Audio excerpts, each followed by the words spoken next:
Muy buenos días y un cordial saludo a todos los oyentes de Radio María. Un día más, con la gracia del Señor, nos disponemos a proseguir el comentario del Catecismo de nuestra Madre la Iglesia. Dentro de la parte del credo referida a la Iglesia, hoy nos adentramos en el punto 857 al 860. Queremos comentar estos 4 puntos. La Iglesia apostólica. Recordaréis que el Catecismo, dentro de esa presentación tradicional que la doctrina católica ha hecho sobre los atributos de la Iglesia una, santa, católica y apostólica, bueno, pues ha seguido lo que tradicionalmente ha sido este orden, ¿no? Primeramente habló de la Iglesia una, después santa, después católica, después, finalmente, ahora comenzamos a hablar de la Iglesia apostólica. Es el orden tradicional en el que se ha descrito estos 4 atributos de la Iglesia. Sin embargo, ya dijimos al principio que aunque este sea el orden tradicional, posiblemente este último del que vamos a hablar es el más importante. El atributo de la Iglesia apostólica es el fundamento de los 3 anteriores. Si la Iglesia es una, si la Iglesia es católica, si la Iglesia es santa, se basa especialmente en su apostolicidad, en esa continuidad que tiene desde Jesucristo a través de los apóstoles. Estos 4 atributos, pues, no, Iglesia una, santa, católica, apostólica, los 4 atributos nos quieren mostrar cómo la Iglesia, esta Iglesia nuestra, en la que estamos, en la que vivimos, en la que nos alimentamos de Cristo, que la formamos, pues, no únicamente los santos que veneramos, sino también los pecadores que somos nosotros. Esta Iglesia es la Iglesia fundada por Jesucristo. Estos atributos nos quieren mostrar hasta qué punto en esta Iglesia católica subsiste la verdadera Iglesia fundada por Jesucristo. Es pues una mostración de cómo, a pesar de los pesares, a pesar de nuestros pecados, a pesar de tantos zarpazos que en la historia, ¿no?, la Iglesia ha padecido, a pesar de todo, en esta Iglesia subsiste la Iglesia fundada por Jesucristo. Bien, hecho este pequeño encuadre del tema, vamos a comenzar con el punto 857. Dice, la Iglesia es apostólica, porque está fundada sobre los apóstoles. Y esto en un triple sentido. En 3 sentidos, ¿no? Dice el Catecismo que la Iglesia está fundada sobre los apóstoles. Primero dice, en el sentido de que fue y permanece edificada sobre el fundamento de los apóstoles. Aquí se nos cita a Efesios, capítulo 2, versículos del 19 al 20. Así pues, ya no sois extraños ni forasteros, sino conciudadanos de los santos y familiares de Dios, edificados sobre el cimiento de los apóstoles y profetas, siendo la piedra angular Cristo mismo. Fijaros pues, ¿no? Edificados sobre el cimiento de los apóstoles y profetas. Eso nos hace llegar a estar introducidos en un edificio en el que tenemos pues una intimidad tal, ¿no?, con lo que es el cuerpo místico de Cristo. Tal intimidad tenemos por tener esos cimientos en los apóstoles, que dice este texto de Efesios que somos conciudadanos de los santos, familiares de Dios. La verdad es que es difícil, ¿no?, imaginar unos términos en los que se nos hable de mayor intimidad, de mayor familiaridad, ¿no?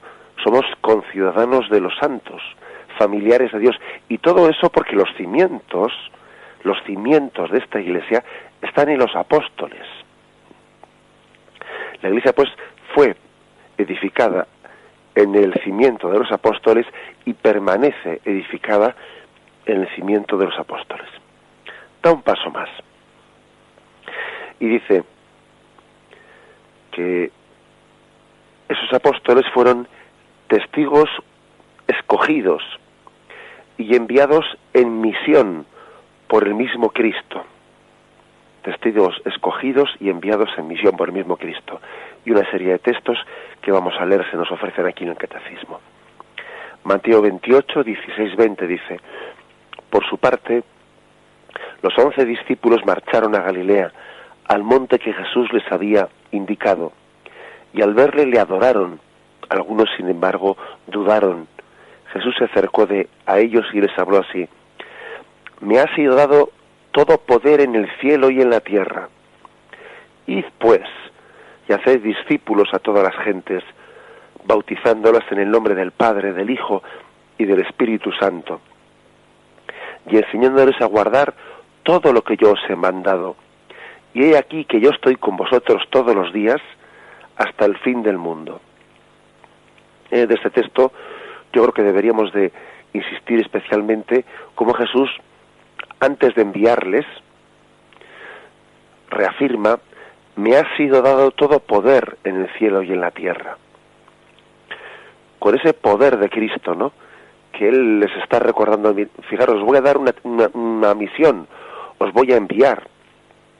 Pero antes de enviaros, para que no tembléis, para que no estéis asustados, os recuerdo que este que os envía está revestido de pleno poder en el cielo y en la tierra. Y ahora que les ha recordado que no solo el Padre es todopoderoso, que también el Hijo es todopoderoso, ahora les dice: os envío, id sin miedo, cumplid lo que yo os mando. Bien, son testigos escogidos y enviados, ¿no?, revestidos de ese poder de Jesucristo. El siguiente texto es Hechos 1:8. Recibiréis la fuerza del Espíritu Santo que vendrá sobre vosotros, y seréis mis testigos en Jerusalén, en toda Judea y Samaria, y hasta los confines de la tierra. Con el poder del Espíritu que van a recibir, pues Jesús les envía a ser testigos. Van a testimoniar, van a testificar eso que han visto y que han oído, pero con el poder del Espíritu, no con el poder de la carne. Porque ellos saben perfectamente que el mismo Pedro, con el poder de la carne, no pudo testificar. Pedro, con el poder de la carne, con la fuerza que tenía en su carne, negó a Cristo. Sin embargo, con el poder del Espíritu, le testificó. Y fue mártir, fue testigo, que eso significa mártir, testigo de Cristo. Con el poder del Espíritu. El siguiente texto es 1 Colosenses 9:1. ¿No soy yo libre? ¿No soy yo apóstol? ¿Acaso no he visto yo a Jesús, Señor nuestro? ¿No sois vosotros mi obra en el Señor? Está Pablo presentándose ante la comunidad de los de los colosenses, ¿no? Y entonces reivindica su ser apóstol, reivindica su haber visto al Señor. Entonces, ser apóstol es haber visto al Señor y por lo tanto haber engendrado en la fe a esa comunidad. Por eso dice: ¿no sois vosotros mi obra en el Señor? ¿No os he engendrado yo en Cristo? Un apóstol es alguien que ha visto a Cristo, ha tenido la gracia de ser él quien lo vea, y luego, desde ese haber sido testigo, él ha engendrado en Cristo a los demás. En el Señor ha recibido la gracia de poder engendrar a los demás en Cristo. El siguiente texto, 1 Colosenses, capítulo 15, versículos 7 y 8, y dice: luego se apareció a Santiago, más tarde a los apóstoles, y en último término se me apareció también a mí como a un abortivo. Otro punto en el que se da una importancia muy grande al hecho de que los apóstoles hubiesen sido testigos de Cristo resucitado. Ese ser testigos, ¿no? Porque somos de carne y hueso y tenemos que entender que necesitamos ver y tocar como Tomás. Necesitamos ver y tocar, y el Señor adaptándose, ¿no? Como gran pedagogo, como padre que entiende que los hijos tienen una limitada capacidad de entender, él ha entendido que tenía que fundar una iglesia sobre los que hubiesen visto, oído, tocado, palpado a Cristo resucitado. Él era consciente de nuestra condición, pues, carnal, ¿no? Corpórea, y que mientras que no tengamos esa capacidad de la visión de Dios, de la visión beatífica que es propia de la siguiente vida, él entiende que el acto de fe que él nos pide, pues no puede estar sustentado, pues en un salto en el vacío, sino que aunque nosotros no hayamos visto y tocado, nuestro acto de fe en última instancia se sostiene en lo que vieron y palparon los apóstoles. Por eso se le da tanta importancia, y también Pablo da tanta importancia. Aquel fue el último que vio a Cristo, dice, como un abortivo, pero también le vi yo, aunque era el último de los apóstoles, dice él. Y por último, Gálatas 1:1 dice, Pablo apóstol, no de parte de los hombres, ni por mediación de hombre alguno, sino por Cristo y Dios Padre, que le resucitó de entre los hombres. O sea que el ser apóstol no es algo otorgado por mediación de otros hombres. No hay ningún hombre que pueda otorgarle al otro, te otorgo la capacidad de ser apóstol. No, eso es algo, una elección propia de Dios, directa, personal, en la que Él se ha mostrado resucitado, ¿no? A quien Él en su providencia, en su designio, Él ha querido. Bien, esto es el primer aspecto. La Iglesia es apostólica, está fundada en los apóstoles en este primer sentido, en el sentido de que permanece edificada sobre los que fueron testigos oculares de la resurrección de Cristo resucitado y enviados por Cristo, ¿no?, a evangelizar. Lo meditamos brevemente y continuamos.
Bien, da un paso más este punto del catecismo y en un segundo momento dice, en un segundo matiz, que la Iglesia está fundada sobre los apóstoles en cuanto que guarda y transmite con la ayuda del Espíritu Santo que habita en ella la enseñanza, el buen depósito, las sanas palabras oídas a los apóstoles. Aquí, por ejemplo, pone un par de textos. Hechos 2:42, acudían asiduamente a la enseñanza de los apóstoles. O 2 Timoteo 1:13-14 dice, ten por norma las palabras sanas que oíste de mí en la fe y en la caridad de Cristo Jesús. Conserva el buen depósito mediante el Espíritu Santo que habita en vosotros. O sea, es decir, que aquí se insiste en un tema importante, y es que hay un depósito que debe ser transmitido. La palabra depósito, pues es una palabra bastante significativa, ¿no? Un depósito es algo que ha sido encomendado para ser transmitido. Está claro que cuando decimos que Jesús fundó una iglesia apostólica, que Él también iluminó en ella, ¿no?, su intención de continuidad, de no abandonarla, de que yo estaré con vosotros siempre, ¿no?, hasta el final, porque él pide que se guarde y se transmita un depósito. De poco serviría el depósito de la fe de Jesús si se hubiese terminado con la vida de los primeros apóstoles. Eligieron los apóstoles, lógicamente envejecerían y morirían. Entonces, ¿qué hubiese ocurrido con ese depósito de Jesús? Ahí se hubiese perdido. Jesús tenía una evidente intencionalidad de continuidad. Hasta aquí viene lo de la sucesión apostólica, de la cual luego hablaremos, ¿no? Hay una clara intención de continuidad. Cuando Jesús dice a los apóstoles, haced esto en memoria mía, y quiere que el depósito de la fe, pues no sea un depósito no mantenido por unos años mientras que vivan los apóstoles, sino que sea un depósito que perdure, ¿no?, hasta su retorno al final de los tiempos. Un depósito guardado con esmero, con mimo, con cuidado, preservado de errores. Continúa el punto 857. Sigue siendo enseñada, santificada y dirigida por los apóstoles hasta la vuelta de Cristo, gracias a aquellos que le suceden en su ministerio pastoral. El colegio de los obispos, a los que asisten los presbíteros, juntamente con el sucesor de Pedro y sumo pastor de las iglesias. Porque no abandonas nunca a tu rebaño, sino que por medio de santos pastores los proteges y conservas, y quieres que tengan siempre por guía la palabra de aquellos mismos pastores a quienes tu Hijo dio la misión de anunciar el Evangelio. Aquí ya en este punto el catecismo muestra claramente, ¿no?, pues todas las cartas, como se dice, de nuestra fe en la sucesión apostólica. Los obispos el colegio de los obispos que sucede en su ministerio pastoral a los apóstoles, al colegio apostólico. El colegio apostólico es prolongado por el colegio de los obispos. Esto es lo que nosotros llamamos la sucesión apostólica. Algo que la primitiva comunidad cristiana valoraba tremendamente, ¿no?, para distinguir la verdadera iglesia de las falsas iglesias. Por ejemplo, San Irineo, cuando San Irineo pugnaba, ¿no?, y discutía y pleiteaba con algunos herejes, que ya en aquellos tiempos, ¿no?, el siglo II, ni más ni menos, ¿no?, el siglo II, fijaros bien, cuando ya en el siglo II surgían herejías que se fraccionaban, que se separaban de la Iglesia, San Irineo, en un tratado hermosísimo llamado Adversus Hereses, contra los herejes, él dice a los herejes, vamos a ver, ven tú aquí, dime tú esa iglesia que tú dices que estás fundando, que además dices que es verdadera iglesia fundada por Cristo, dime tú a mí, demuéstrame tú a mí cómo se entronca con la primera, con los apóstoles de Jesucristo. Dímelo. A ver, dime tú qué continuidad apostólica tienes tú en esa iglesia. Y de esa manera él rebatía, ¿no?, sacaba un poco los colores a aquellos herejes, dándoles a entender que ellos habían inventado, ¿no?, habían inventado una iglesia, pero que no entroncaba con la iglesia apostólica. Sin embargo, si recordáis, cuando nosotros solemos rezar, que por desgracia pocas veces se reza, ¿no?, pero cuando rezamos la plegaria, lo que se llama el canon romano, la plegaria eucarística primera, en ella se hace todo un elenco de cuáles fueron los sucesores de los apóstoles, ¿no? Voy a leer, dice la plegaria eucarística primera, el canon primero. Reunidos en comunión, veneramos la memoria ante todo de la gloriosa siempre Virgen María, Madre de Jesucristo, nuestro Dios y Señor, la de su esposo San José, la de los santos apóstoles y mártires, Pedro y Pablo, Andrés, Santiago y Juan, Tomás, Santiago, Felipe, Bartolomé, Mateo, Simón, Tadeo, Lino, Cleto, Clemente, Sisto, Cornelio, Cipriano, Lorenzo, Crisógono, Juan, Cosme, Damián.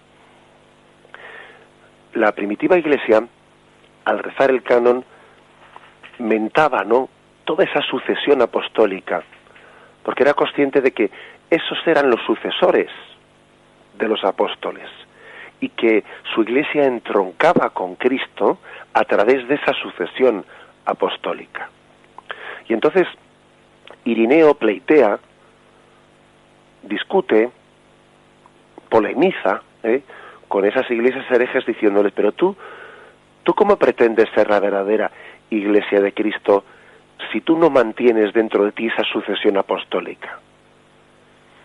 Y Irineo tuvo mucho cuidado de hacer lo que podíamos llamar un árbol genealógico, es decir, ver cómo en cada sede apostólica, en cada sede donde había un obispo, se estaba engarzando ese obispo con su anterior y su anterior, así hasta llegar uno de los 12 apóstoles.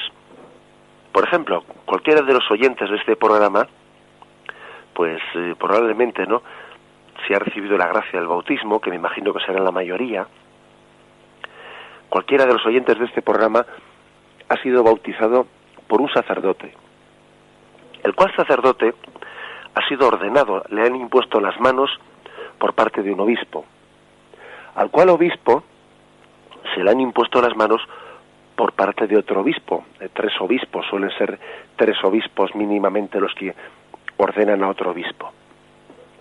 Y a esos obispos les impusieron las manos otros obispos, y a esos otros, y así nos remontamos en una cadena de sucesión apostólica en la imposición de las manos, llegando a los 12 apóstoles.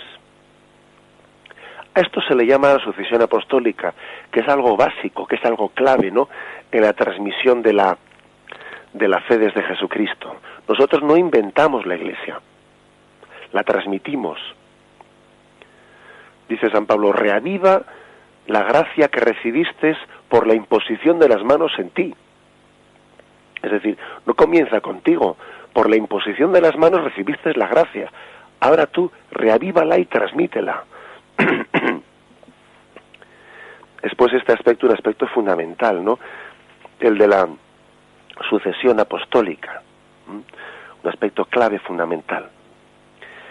Nosotros en el colegio de los obispos vemos la continuidad del colegio apostólico. Cuando los obispos se reúnen en concilio, y todos los obispos de la Iglesia Universal están reunidos en el concilio, como pudo ser en la última ocasión el Concilio Vaticano II, a esa asamblea le damos la misma trascendencia que la que tuvo los apóstoles reunidos en Jerusalén. Allí, cuando en el primer concilio de Jerusalén se juntaron los apóstoles mismos para deliberar en torno a las circunstancias que iban surgiendo, ¿no?, en aquel caso de cómo poder evangelizar a los gentiles, bajo qué condiciones. Bien, pues la Iglesia, cada vez que se junta en concilio uniendo a todos sus obispos, tiene pues la misma trascendencia, ¿no?, esa unión que la que pudo tener la asamblea de los 12 apóstoles, unidos, ¿no?, unidos bajo ese influjo del Espíritu Santo, esa promesa de Cristo de que les iba a asistir hasta el final de los tiempos. Un obispo, por lo tanto, un obispo es un sucesor de uno de los 12 apóstoles. En concreto, el obispo de Roma es sucesor de San Pedro. El obispo de otros lugares, pues claro, pues sería cuestión de estudiar, ¿no?, como estudió San Irineo, ese árbol genealógico, pues viendo cada obispo de dónde su sucesión, hasta qué apóstol concreto entronca, ¿verdad? Será también muy difícil, ¿no?, que a estas alturas podamos mantener esa sucesión, así como en Roma sí que se conserva ese árbol genealógico, ¿no?, de la sucesión desde San Pedro hasta Juan Pablo II, pero no en todas las diócesis pues se puede hoy en día conservar toda la memoria histórica, pero lo importante no es eso, lo importante es tener la clara conciencia y la clara certeza de que esa sucesión apostólica nunca se ha roto, porque la Iglesia siempre ha tenido conciencia de que era básica, de que sin sucesión apostólica no había validez en sus sacramentos. Alguien que alguien que celebre los sacramentos, si no ha sido ordenado por la sucesión apostólica, son inválidos. O sea, no es que no sean lícitos, es que son inválidos. Eso la Iglesia siempre lo ha tenido claro. Bien, por lo tanto, esta es la afirmación. La afirmación de que a través del colegio de los obispos estamos recibiendo pues todo el depósito de gracia, la promesa de continuidad, la promesa de presencia de Cristo, ¿no?, que Dios hizo a sus apóstoles. Colegio de los Apóstoles, como matiza este punto del catecismo, a los que asisten los presbíteros, juntamente con el sucesor de Pedro y el sumo pastor de la Iglesia. Lo meditamos brevemente y continuamos.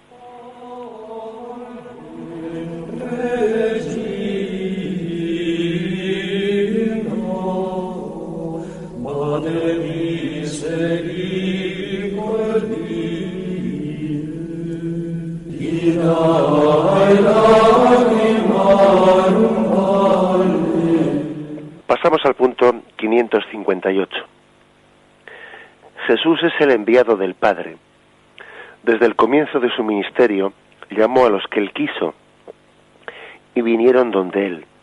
Instituyó 12, para que estuvieran con él y para enviarlos a predicar. Desde entonces serán sus enviados. Es lo que significa la palabra griega apostoloi. En ellos continúa su propia misión, como el Padre me envió, también os envío yo.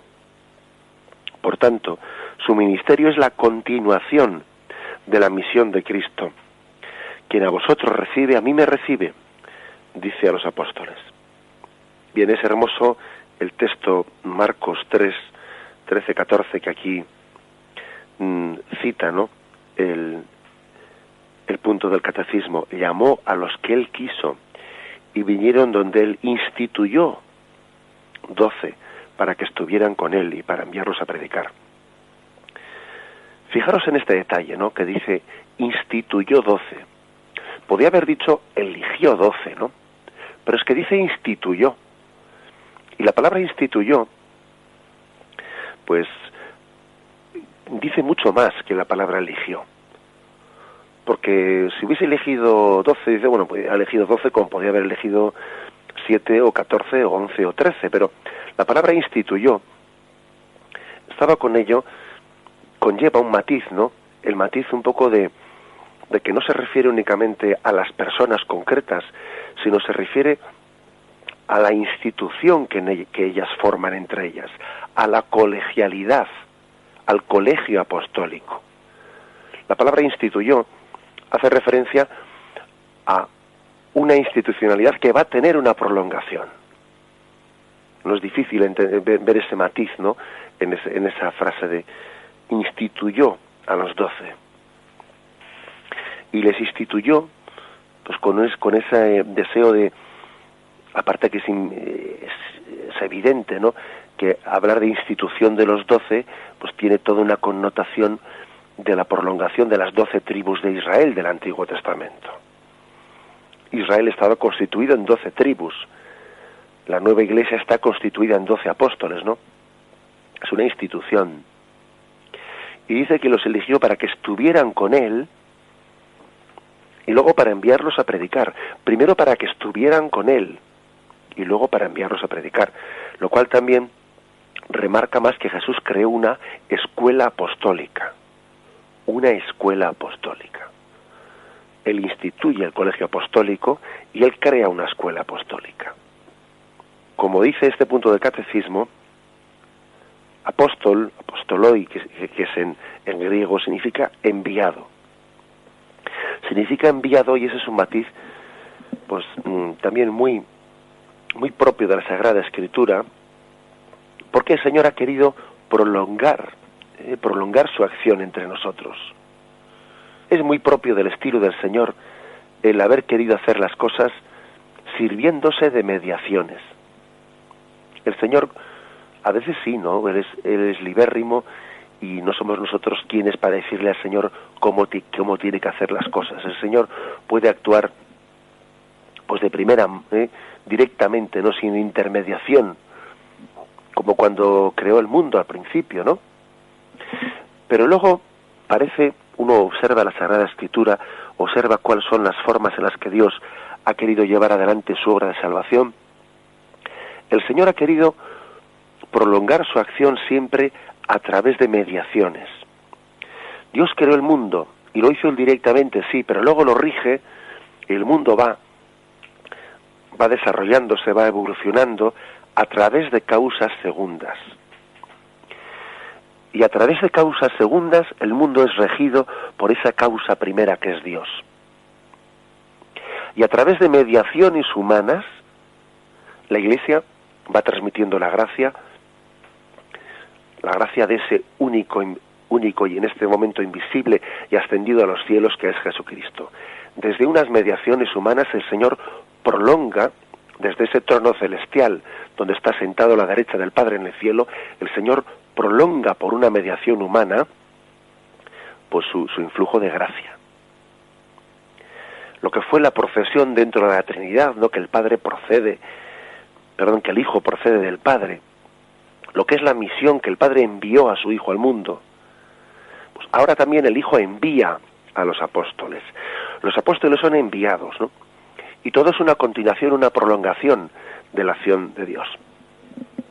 Es verdad que Dios, siendo todopoderoso y libérrimo en su actuación, podía haber hecho todo sin servirse de ninguna causa segunda, de ninguna mediación.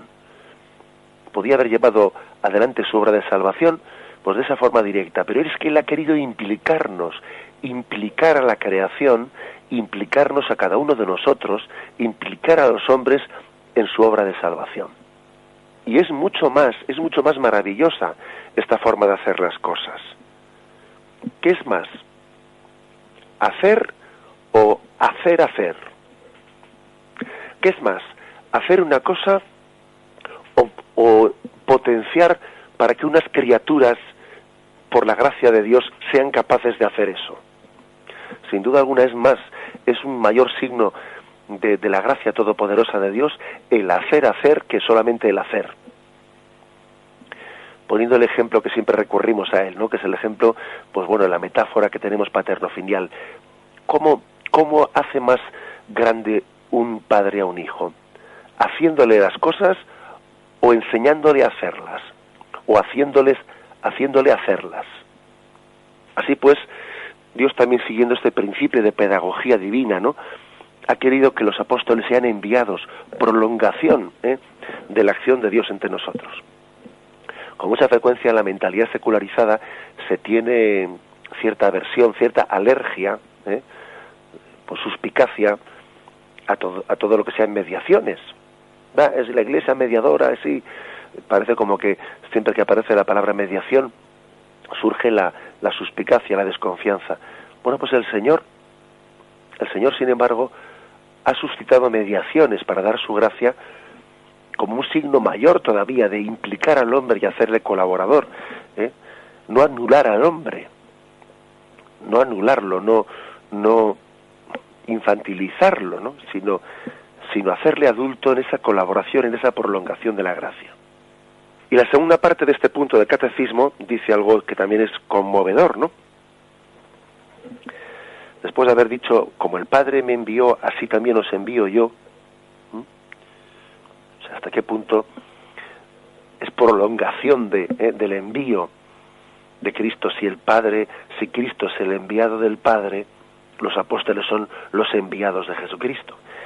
Y para que veamos hasta qué punto esto es verdad, luego os trae una consecuencia.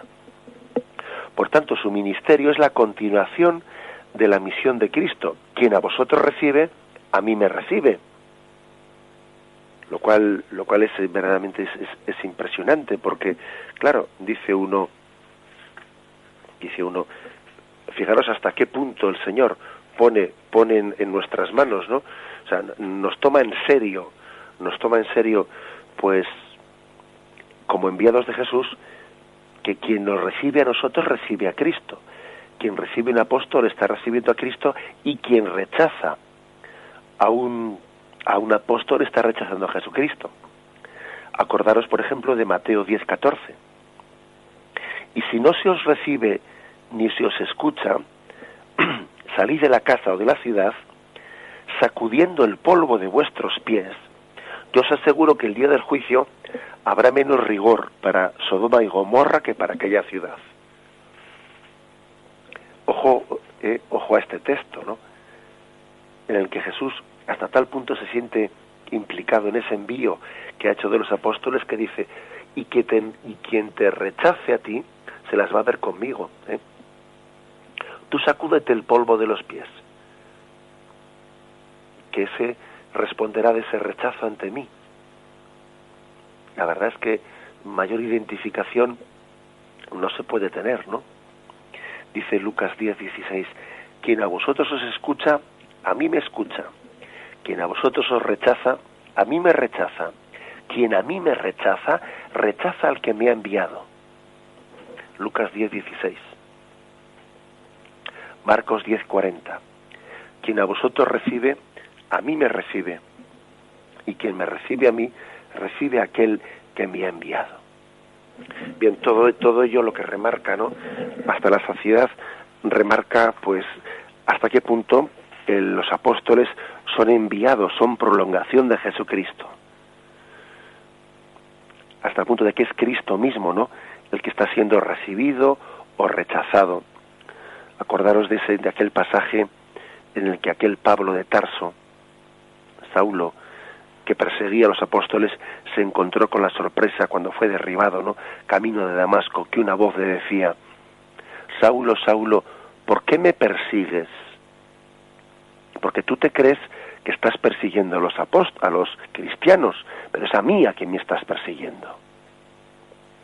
Tal es la identificación, ¿no?, que tiene Cristo con sus apóstoles, con los apóstoles y con los que prolongan, ¿no?, la acción de esos apóstoles.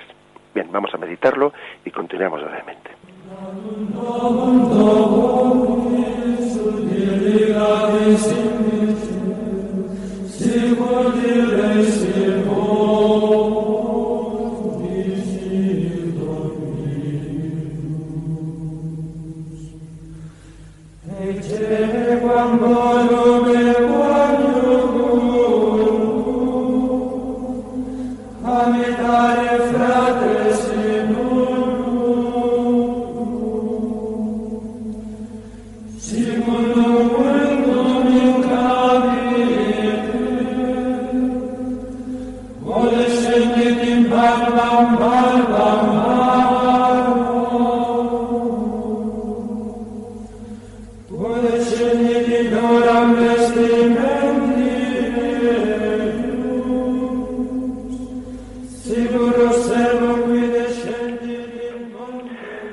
El punto 859 dice, Jesús los asocia a su misión recibida del Padre, como el Hijo no puede hacer nada por su cuenta, sino que todo lo recibe del Padre que le ha enviado. Así aquellos a quienes Jesús envía no pueden hacer nada sin Él, de quien reciben el encargo de la misión y el poder para cumplirla. Los apóstoles de Cristo saben, por tanto, que están calificados por Dios como ministros de una nueva alianza, ministros de Dios, embajadores de Cristo, servidores de Cristo y administradores de los misterios de Dios. Hay una afirmación clara, ¿no?, que los que son enviados por Cristo saben perfectamente, ¿no?, que sin Él no pueden hacer nada. Eso nos remite a ese texto, Juan 15:5, yo soy la vid, vosotros los sarmientos, el que permanece en mí y yo en él, ese da fruto, porque sin mí no podéis hacer nada. Bien, si esta expresión, sin mí no podéis hacer nada, puede ser aplicada a todo cristiano que no somos nada sin la gracia de Dios, pues todavía puede ser aplicada de una manera mucho más, pues directa, unívoca, a lo que al ministerio se refiere para los apóstoles, ¿no? Sin mí no podéis hacer nada, quiere decir que si cortamos, ¿no?, el sarmiento de la vid, si cortamos la sucesión apostólica, no somos nada. Los apóstoles son algo en cuanto que están entroncando, ¿no?, con la sucesión apostólica que es Cristo. Si se poda, si se interrumpe la sucesión apostólica, ¿no?, si se fractura, entonces cuando surge una secta que tal significa secta. Secta es separación, segregado, apartado de esa sucesión apostólica. Sin mí no podéis hacer nada. Es tremendamente importante pues esa prolongación, por una parte de la sucesión apostólica, pero también de esa unión en la gracia de Cristo, en esa gracia, porque el hecho de que el sarmiento esté unido a la vid no es meramente una unión física, sino que desde esa unión física tiene que transmitirse una gracia continua en la que nos alimentemos, no viviendo de las rentas, ¿no?, sino siendo continuamente alimentados. Hace aquí una especie de descripción de los apóstoles, ¿no? Ministros de la nueva alianza, ministros de Dios, embajadores de Cristo, servidores de Cristo y administradores de los misterios de Dios. Vamos aunque sea brevemente, a concluir, no pues haciendo un pequeño comentario de cada uno de ellos. Ministros de la nueva alianza. Y aquí cita 2 Colosenses capítulo 3, versículo 6. El cual nos capacitó para ser ministros de la nueva alianza, no de la letra sino del Espíritu, pues la letra mata, mas el Espíritu da vida. Ministros de Dios, 2 Colosenses 6:4. Antes bien, nos recomendamos en todo como ministros de Dios, con mucha constancia en tribulaciones, necesidades, angustias. Aquí sería importante que intentásemos entender en toda su profundidad la palabra ministro. ¿Qué significa ministro? La palabra ministro, ministros de Dios, ¿no? Pues es una palabra que tiene muchos matices. Yo he echado mano aquí de uno de los diccionarios, ¿no?, que solemos tener, ¿no? ¿Qué significa en nuestro lenguaje la palabra ministros? Bueno, pues por ejemplo en el diccionario de Casares de la Real Academia Española dice: el que ministra alguna cosa, es decir, el que ejerce, el que las administra, jefe de cada uno de los departamentos en los que se divide la gobernación del Estado, enviado, mensajero, cualquier representante o agente diplomático, en algunas comunidades prelado ordinario, el que, dice también, persona que ejecuta algo por encargo de otra. En los tribunales reales dice consejero de Dios o sacerdote. Dice también otros matices, ¿no? Persona que administra el sacramento, diplomático que sigue en categoría al embajador, ministro de Dios, ministro plenipotenciario, aquel que ha recibido el pleno poder de Dios. Bien, matices distintos, pues no que yo, pero yo creo que en esos matices distintos de la palabra ministro se quiere, o sea, se puede llegar a ver el sentido de esa palabra. Yo quisiera también subrayar esa palabra que ha dicho ministro plenipotenciario, porque se le ha otorgado todo el poder, toda la autoridad. El siguiente matiz es la palabra embajador de Cristo. La palabra embajador pues tiene un matiz, ¿no? La palabra embajador quiere decir que le representa plenamente a Cristo con plenos poderes. El embajador es el representante de una nación en un país y tiene la capacidad, ¿no?, pues de firmar convenios, de negociar en nombre de una nación, ¿no? Y también dice servidores de Cristo y administradores. Y la palabra servidor y administrador parece que está como matizando la anterior, porque si es verdad que los apóstoles son ministros plenipotenciarios, que son embajadores que representan plenamente, también son servidores y administradores, es decir, no son dueños de nada, no tienen el dominio sobre el depósito que se les ha sido encomendado. O sea que ser apóstol es una conjunción muy delicada entre estos dos apóstoles, tener ese pleno poder dado por Cristo, pero al mismo tiempo ser un servidor y un administrador. Y lo propio del administrador es que él no es quien para añadir o quitar una peseta, sino que él tiene que administrar lo que le ha sido dado. Él no es dueño del depósito, lo recibe y lo administra. en la conjunción de ambos matices que parecen contrarios, pero no son contrarios porque se conjugan, está el ser apóstol. Embajador, ministro con plena autoridad, pero al mismo tiempo siervo y administrador. Las dos cosas pues nos definen lo que es ser ministro, lo que es ser apóstol de Cristo. Lo dejamos aquí y vamos a dar paso a la llamada de los oyentes. Podéis llamar al teléfono 917 107 700, 917 107 700.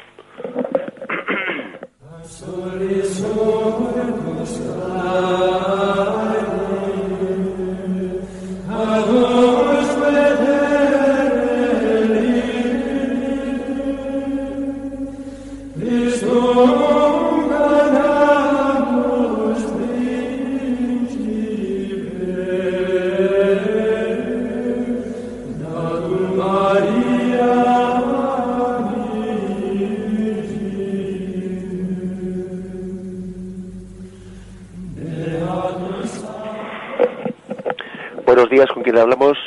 Hola, buenos días. Buenos Vidal, días. de Valladolid. Adelante, buenos días.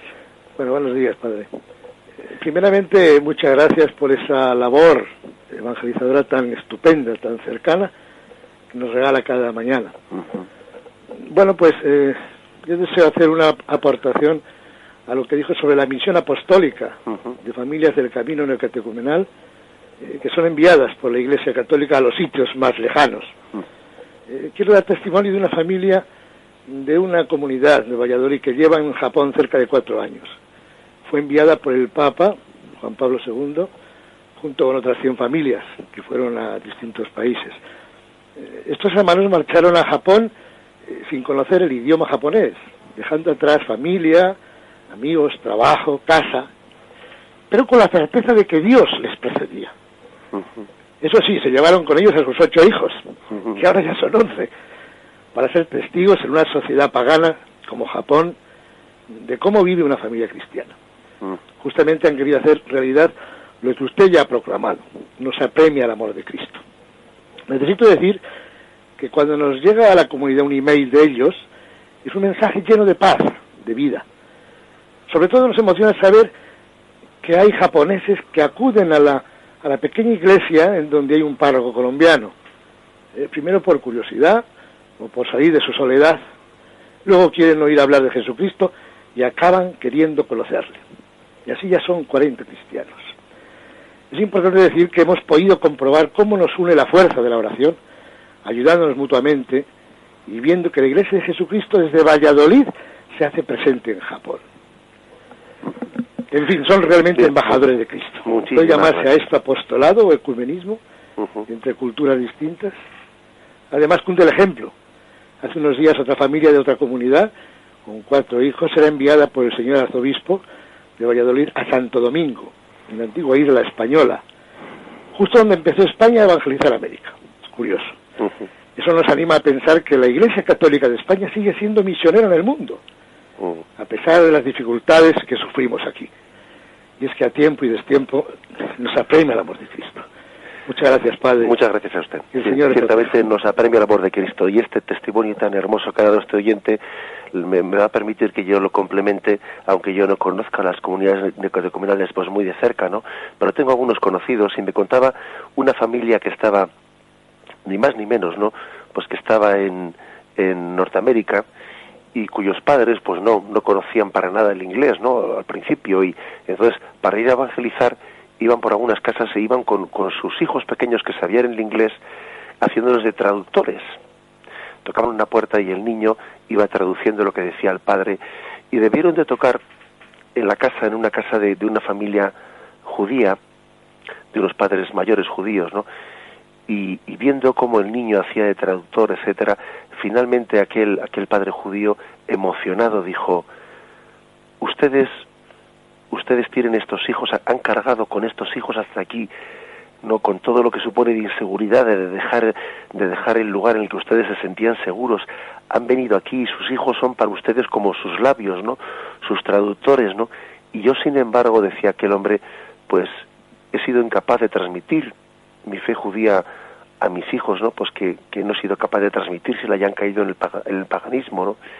y el hombre lloraba, me contaba, ¿no? Lloraba al ver esa familia que daba ese testimonio, ¿no? De dejarlo todo por Cristo. La verdad es que hay episodios de este talante que nos cuenta el oyente, ¿no? Que son verdaderamente heroicos, emocionantes, y al mismo tiempo que heroicos. Yo creo que si los que no sé, esas familias que han sido enviadas en misión no se sentirían héroes, ¿no? Ellos dirían que la gracia de Cristo, que el amor de Cristo les ha premiado y adelante, ¿no? Creo que son páginas gloriosas para gloria de Dios de la historia de la Iglesia. Adelante, damos paso al siguiente oyente. Buenos Hola, días. buenos días. Buenos días. Soy Marimar de Valladolid también. Buenos días, Marimar. Hola, buenos días. Bueno, yo también tengo un testimonio como el del señor anterior, que una familia que vivía encima de mí, con 9 hijos, pues también se han ido a evangelizar a Japón. Uh-huh. Y bueno, pues me parece también que, pues muy valiente por su parte, muy bien. Bueno, yo le iba a preguntar, tengo un problema, a ver si me puede dar una solución. Mire, yo tengo un sobrino de 16 años y tenía que haber hecho la confirmación el año pasado. Y no pudo porque no puede recibir las clases de catequesis el día que lo tienen en la parroquia. Entonces, bueno, él quiere, yo pienso que ya que de por sí se acerca poco la juventud a la iglesia, si encima los pocos que quieren hacer la confirmación y demás no se les da opciones para hacerla, pues pienso que muy mal. Entonces, mire, yo soy catequista de mi parroquia, y entonces me da mucha pena que estoy dando a otros niños la catequesis para que hagan sus sacramentos y que no pueda dar a mi propio sobrino la catequesis para que pueda hacer la confirmación, y es que él quiere hacerla. Entonces he hablado con el párroco y me dice que como otro día no puede ser porque no hay otros grupos para hacer catequesis. Sí. Entonces, claro, digo, ¿y qué hago? Dice, pues busca una solución. Digo, ¿y qué solución busco? Digo, porque yo lo que puedo hacer es darle catequesis en mi casa, las horas que él pueda, dárselas yo como catequista que soy, y luego pues si le quiere hacer un examen para que vea que ha dado las clases o lo que sea, pues... Y me dice que no, que eso tampoco es una solución. Digo, pues ya mira hasta ver qué hacemos. Bueno, vamos a ver, la verdad es que, bueno, le respondo brevemente por la radio. Quizás entiende también, pues podría ofrecerse al párroco para darle catequesis no ya únicamente igual al sobrino, sino igual también a algún otro joven que haya quedado en una situación similar, porque yo creo que hoy en día una parroquia debe de tener una flexibilidad, ¿no? Porque llevamos una vida tan desordenada en el sentido de que los jóvenes están sometidos a tal cantidad de compromisos extraescolares, etcétera, que yo creo que es muy hermoso que en una parroquia asista alguna persona que se ofrezca a acoger a las personas sueltas que no han podido encajar en esos horarios generales, ¿no? Entonces que usted puede hablar al párroco y decirle, pero mire usted, seguro que habrá más jóvenes también que no han podido encajar en ese horario. Y yo podría, pues también ofrecerme a intentar juntar esos 2, 3, 4 jóvenes y formar un grupo con ellos, para que él no vea que es una especie de cuestión particular entre tía y sobrino, ¿eh? O sea, yo creo que ese ofrecimiento es muy hermoso para una parroquia. Y bueno, y si no pudiese ser también, pues yo creo que igual también podéis pensar en otra parroquia, ¿eh? Que las parroquias, bueno, pues forman también, digamos, pues son nuestra comunión parroquial, pero no hasta el punto de que limitemos, ¿no?, la recepción de los sacramentos, pues a las propias limitaciones que tenga la parroquia, ¿eh? Adelante, damos paso al siguiente oyente. Buenos días, padre. Buenos días. Pues yo, en primer lugar, como siempre, agradecerle la clase tan maravillosa de hoy y recordar, como hacía Juan Pablo II en las cartas que les escribía a los sacerdotes en los Jueves Santos, que la gracia del sacerdocio es un don y un regalo, y gracias a ese regalo y a ese don del sacerdocio, pues la Iglesia vive de la Eucaristía, ¿no? Entonces, que nosotros seamos conscientes todos de que el sacerdote es un gran don de Cristo en la tierra, con lo cual pues que lo veneremos, lo queramos, y sobre todo que constantemente oremos a Dios porque haya muchísimos santos y sabios sacerdotes que extiendan esta doctrina de Cristo a todos nosotros, que a veces pues surge alguna dificultad en que en las parroquias, en las ciudades o tal, pues que hay que rezar continuamente y diariamente por el don del sacerdocio y darle gracias a Dios y rezar por esto continuamente y dar gracias a Dios por este don maravilloso. Muchas gracias. Bien, muchísimas gracias. Pues así es, yo creo que orando por los sacerdotes, por el surgimiento de más vocaciones y de santas vocaciones, estamos haciendo algo impresionante, que es pedir que la sucesión apostólica venga hasta nosotros, ¿no? Es como quien pide pues que una gran canalización del agua, ¿no?, tenga muchas ramificaciones, ¿no? Para que pueda llegar a muchos, ¿no? A muchos huertos, para que el agua no solo pase por una gran canalización, sino que desde ahí se bifurque, ¿no? En surcos, y que ese agua llegue pues en formatos muy asequibles a nosotros, ¿no? Asequibles, es como el grifo del agua que abrimos en nuestra cocina y en el cual llega un agua que ha pasado por un gran canal, ¿no? O sea, los sacerdotes nos hacen muy asequible la sucesión apostólica, muy a nuestro alcance, ¿eh? Y tenemos que pedir mucho por ello, ¿no? Para que nos acerquen el don de Cristo y el depósito de Cristo hasta nosotros, escuchándonos con nuestras circunstancias, escuchando nuestros desahogos, hablándonos en nombre de Cristo, impartiendo en nombre de Él sus sacramentos. Dejamos aquí, ¿no?, el comentario al catecismo, que ya hemos cumplido nuestra hora. Alabamos al Señor porque nos haya dado la gracia de haber comentado su palabra. Alabado sea Jesucristo.